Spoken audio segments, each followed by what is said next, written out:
ऐसी रेखाएं, ऊर्ध्वाधर रेखाएं, और ये कैसी रेखाएं हैं?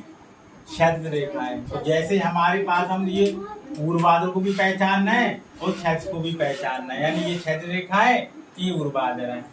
अब इस प्रकार के जिस व्यक्ति के अंदर दोष होता है तो वो जैसे इनको पहचान पाएगा तो इनको क्रॉस सही से स्पष्ट नहीं देख पाएगा, और इनको स्पष्ट देख पाता है तो इनको सही से नहीं देख पाएगा, यानी इन दोनों में से किसी एक को ही देख पाएगा, या तो ऊर्ध्वाधर देख पाएगा या क्षैतिज देख पाएगा। ठीक है, यानी दोनों में से एक ही सही से फोकस हो पाती है।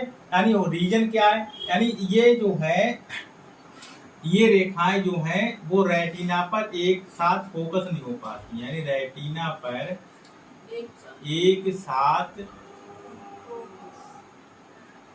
फोकस नहीं हो पाती, एक साथ रेटिना पर नहीं आती। ठीक है, यानी या तो ऊर्ध्वाधर रेखाएं मिलेगी या फिर क्षैतिज रेखाएं। ये इस प्रकार का जो दोष होगा उसी को हम क्या कहते हैं? जरा दृष्टि दोष, आबंधता, जरा दृष्टि दोष नहीं, आबंधता। ठीक है, अब हेडिंग डाल लीजिए आबंधता के कारण। आबंधता के कारण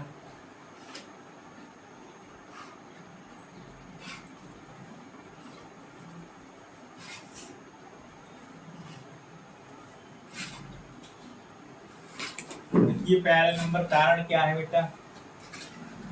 आंख की कार्निया की आकृति, आंख की कार्निया की आकृति गोलीय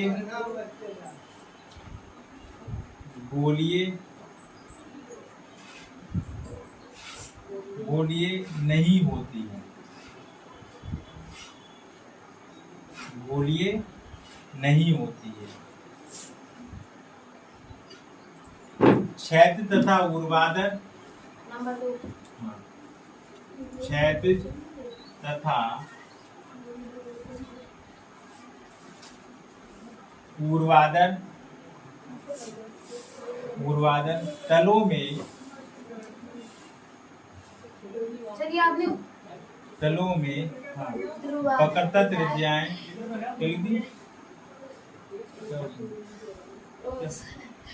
क्या हुआ है? गलत लिख गया क्या? नहीं सर, हमारा गलत लिख गया। क्षैतिज तथा ऊर्ध्वाधर तलों में वक्रता त्रिज्याएं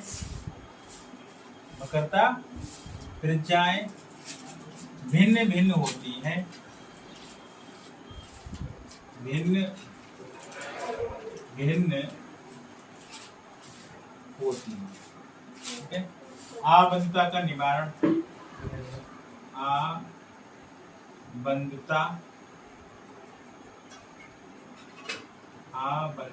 का निवारण। ठीक है, देखिए कारण बेटा पहला इसमें होने का क्या है? आंख की कार्निया की आकृति गोलीय ना होना, यानी मानव की जो बिंदुता, हाँ आबंधता, क्या हो गया? ये आबंधता है सर, आबंधता है, सही कर लो, गलत लिख दिया। हमारी जो आकृति बेटा कैसी हो जाती है? गोलीय नहीं होती है, यानी कैसी नहीं होती है? गोलीय नहीं होती है। ठीक है, पहला कारण तो ये है। और जब गोलीय ना होने के कारण क्या है? क्षैतिज तथा ऊर्ध्वाधर तलों में जो वक्रता त्रिज्याएं हैं वो बेटा कैसी हो जाती हैं? अलग अलग हो जाती है, यानी क्षैतिज की वक्रता त्रिज्या अलग हो जाती है और ऊर्ध्वाधर की वक्रता त्रिज्या अलग, यानी दोनों की जो वक्रता त्रिज्या कैसी हो जाती है? अलग अलग हो जाती है, इनका कारण है। अब आबंधता का निवारण के लिए हम क्या करेंगे? तो इसमें बेटा हम एक बेलनाकार लेंस का प्रयोग किया जाता है, यानी इस दोष को दूर करने के लिए, यानी इस दोष को दूर करने के लिए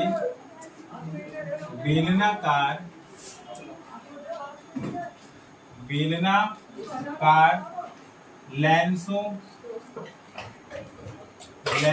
का प्रयोग किया जाता है। इसका प्रयोग किया जाता है, लेंसों का प्रयोग किया जाता। ठीक है,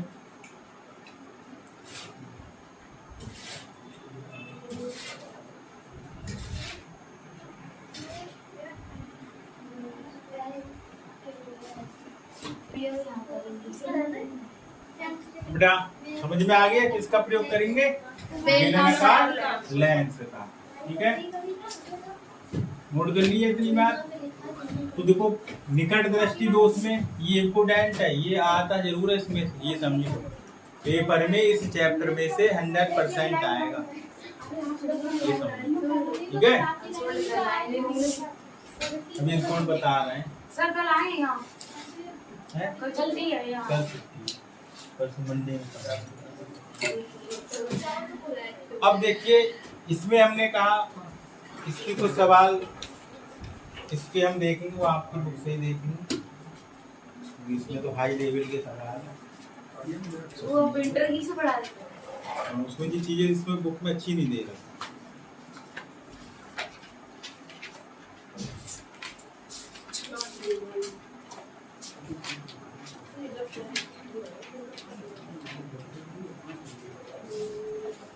समंजन क्षमता हमने क्या बताई थी, किसे कहते हैं समंजन क्षमता? याद भी कर रहा है और नहीं कर रहा है साथ में? याद नहीं करते, पढ़ लेते हैं। नेत्र लेंस अथवा फोकस दूरी के बदल जाने की क्षमता को समंजन क्षमता कहते हैं। समंजन क्षमता हमने कहा, समंजन क्षमता किसे कहेंगे? सर नेत्र लेंस के अपनी फोकस दूरी को बदल पाने की हाँ क्षमता को समंजन क्षमता कहते हैं। उसी को हम क्या कहेंगे? यानी देखो जो लेंस किसी प्रकाश किरणों को जितनी तेजी से मोड़ सकता है, ठीक है, मोड़ सकता है, वो इसकी क्या कहलाएगी? समंजन क्षमता कहलाएगी। ठीक है, तो इस पर एक सवाल लिखिए। देखो सवाल क्या क्या था, आया हुआ भी एनसीईआरटी का सवाल है ये, इसको लिखिए। किसी निकट दृष्टि दोष से पीड़ित, किसी विकट दृष्टि दोष से पीड़ित व्यक्ति का दूरबिंदु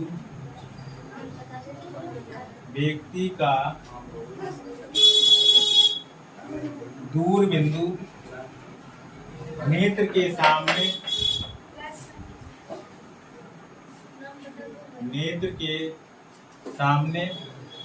80 सेंटीमीटर दूरी पर है। इस दोष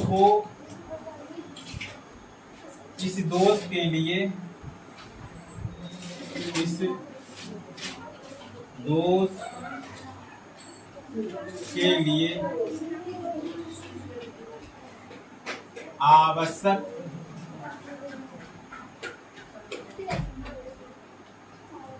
लेंस की प्रकृति व क्षमता होगी। प्रकृति और क्षमता पूछ रहा है बेटा। ई बराबर फार्मूला बताया क्या होता है? 1/f किसमें? मीटर में, या हम इसी को लिखेंगे 100/f किसमें? सेंटीमीटर में। ठीक है, अब हमें क्षमता निकालनी है और दूरी पर कितनी रखी है वस्तु? 80 सेंटीमीटर दूरी पर रखी है। यानी फोकस कहाँ पर बनना, और कौन सा दोष है? निकट दृष्टि दोष। ठीक है, तो बेटा इसके लिए हम क्या करेंगे? 100 और बट्टे कितना लिख दें यहाँ पर? 80 से भाग कर दें। 0 से 0, 10/8, 2 से काट दो, 2 पंजे 10 और 2 चौक 8, यानी 5/4, यानी 2.5। और किसमें आया? नहीं सॉरी, 4 एकम 4 दशमलव 2 दूनी, फिर 4 दूनी 8, 4 पंजे 20, यानी 1.25 डी के बराबर। समझ गए?